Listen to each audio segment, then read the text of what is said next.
I'm gonna share my screen here and do just it's a bit of a demo, and let me do this for a second. Now I've got a document that is downloaded to my machine, but for those people who are watching us for the first time, in order to get this, you're just going to go to Rejuvi. You're going to go to the top right hand corner. You're going to log in. You're going to insert your login credentials, and you're going to enter the platform. And I think just to make things a little bit easier today, we pre-logged in and we downloaded a document from Resources to Go. And the document is one that we call the Modern Leadership Bench. And I think it's a fantastic way to start to showcase everything that we mean by backbone and the nuances about how backbone now looks, because the future of work has arrived. And you take a look at this beautiful picture. It's one that Rejuvi uses a lot, and it's always been super inspiring to me. I mean, let me just stop for a minute. When you take a look at this picture, Charlie, what are the things that, like pop out to you on this particular photograph? Um, well, I would say I'll call that the rising sun. I don't know if we're looking west or east, but the rising sun. So, um, a lot of the day ahead, you know, the the awesome mountain ranges, the greenery, and I don't know, those wood planks kind of reaching out with a bunch of opportunity for the new day. So that's kind of how I see it. I love that. And I don't know if it's dawn or dusk either. But one of the things that I've always loved about this is that it feels like a picture of hope. It feels like, that you look at this, and I even notice this road. Do you see the road off to the left of the bench?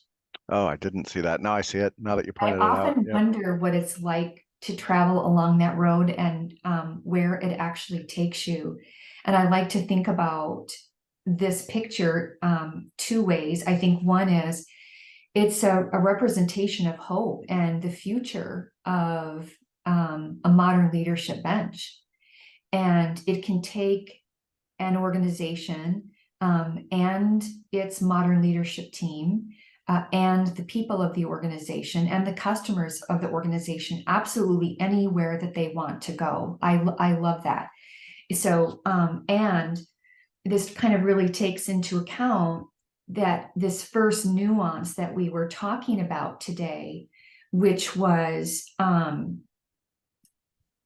that picture of hope represents the modern leadership bench. And so many people sit on that now that haven't sat on it in the past. Of course, we've always thought about our senior leaders sitting on that bench, but we have sales leaders, right? Sales leaders who are working hard to build books of business, to understand who the where the customers are, what their pains and gains are, and delivering value to them on an ongoing basis. We have service leaders who are account managers who are working inside of service units, ensuring that the services are delivered. We have team leaders that sit on that modern leadership bench, which are those that they might have the title of supervisor, they might have a title of production line leader, but they are also sit on the modern leadership bench. And then there's the expert leaders. And expert leaders, people often say, well, gosh, I can understand what a sales leader is, I can understand what a service leader is, but what exactly is an expert leader? And so if you look at inside of any organization, I often think that there are these enabling units. And these enabling units are like IT, the data and analytics, finance. They have this expertise that they're bringing, and that expertise has to be leveraged to help the people and the organization succeed. Those are your expert leaders. But these are all of the different people that sit on the modern leadership bench. They're leading something. And so I think two things are really important here to acknowledge, kind of taking it back to some of your opening comments about that you made about cost related. These are number one, underserved categories in terms of leadership. We haven't always delivered directioning and decisioning leadership counsel and help and support to these people. We do to senior leaders, not to all of them, but they have traditionally been a piece of the leadership development processes. But sales leaders, service leaders, team leaders, and expert leaders are gigantically underserved groups of people that are actually leading something. And I think the other thing that's really important to me is it's not just the who, but it's what you're actually bringing to them. And so it's serving them in different ways through these other nuances around making sure that there are two continuums, the things that help them to become strong, compassionate leaders at the same time as helping them to become fierce business leaders are actually occurring. So we've underserved them on so many levels. Do you know what I mean, Charlie? It's just this picture just speaks to me so much when you start looking at real people in real jobs that haven't been served, and now the modern leadership bench is here. Yeah, and I think, and what's really important about that, I think, is, number one, from kind of the human side of leadership is setting people up for success and having them feel like they're being properly supported in, being able to effectively get the work done that they're being asked to do, right? And to take it even a step further, that they have a proper contribution to the work that they are doing and how they're approaching it, right? I mean, that should be a much more of a conversation and team decision versus top down dictation of these are the tasks that need to be immediately accomplished, right? Because work has gotten a lot more complex than that, and it's a lot more dynamic than that. And I think the other thing that's really important is the ability to measure outcomes, right?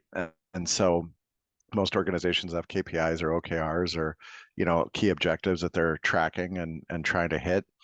And I think we've done a great job of being able to map the constructs that are part of our model to those KPIs and being able to show, you know, which ones are most impactful and how the behaviors and the behavior changes that are being made as part of the Rejuvi model are contributing to those business outcomes.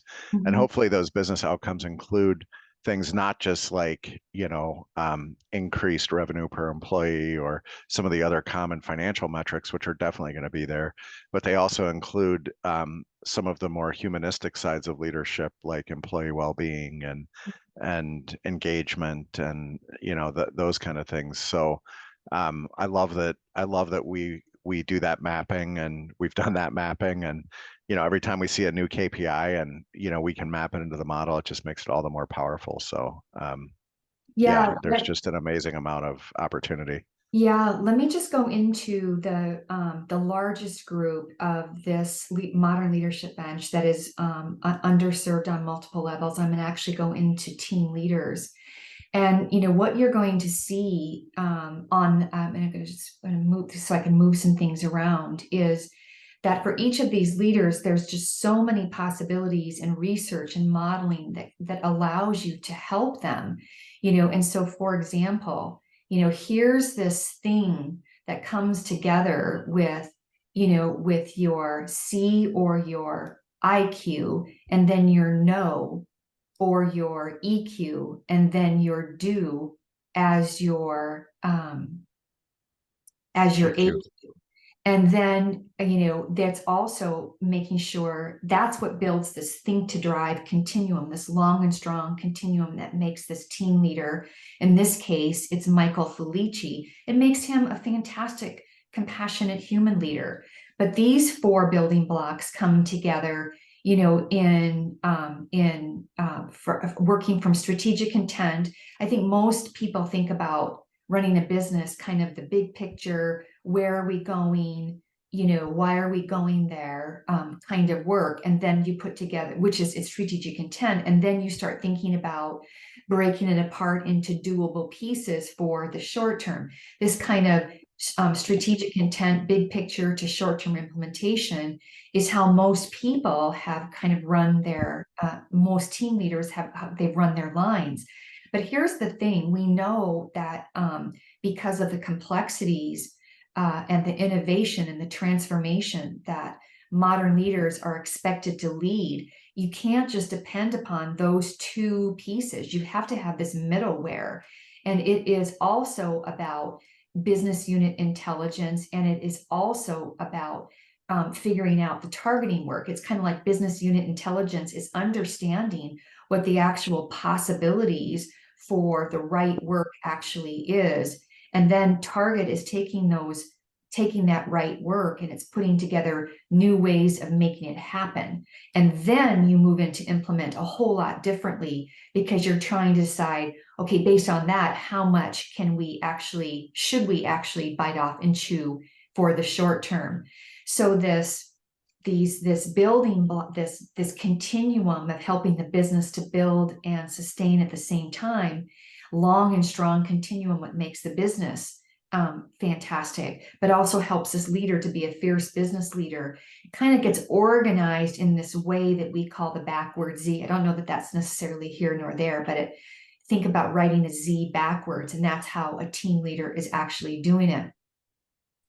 And so you can actually take all this work, and I'm just going to click on this little picture right here. I talked about Michael. And I'm just going to, just for a moment, go to a storyboard based on his persona around how does all of this come to life, and how can we help Michael in this case to become that compassionate leader, to become that fierce business leader, and how can we, just like you said, bring him the feedback and the analytics to help him to navigate every single step of the way, which you actually see right here in this kind of rectangle with lots of red and yellow and green in kind of heat map form. So let me get back to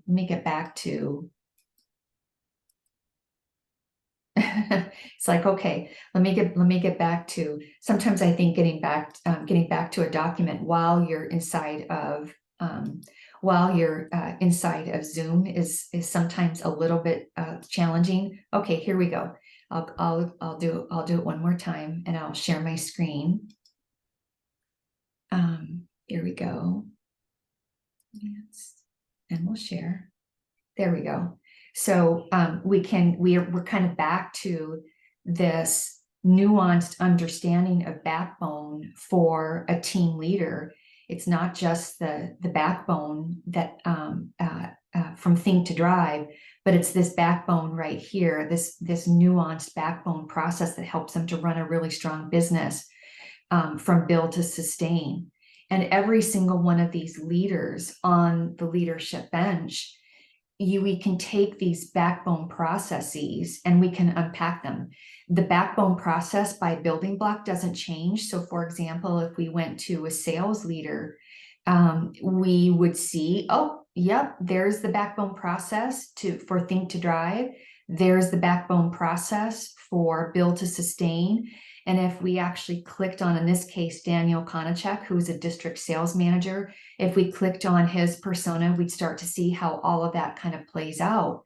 But both of those backbone processes exist for a modern leader.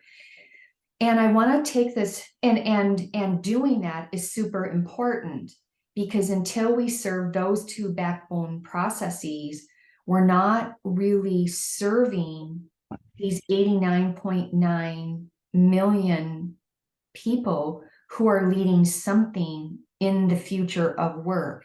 And if we're not doing that, we're not serving this modern leadership bench, And it's the story of Rejuvi, right? It's why we do what we do. But I want to take this back, Charlie, just we've only got a couple of minutes, but I want to take this back to something that you were talking about one of the reasons why, from a historical perspective, why we haven't served all leaders. We haven't it's not just about acknowledging them that we're asking them to lead something, but we haven't it hasn't been cost effective to do so because we haven't had the right, I think, modeling, number one. But I think that we also haven't had access to emerging analytic tool sets and technology tool sets like we have today.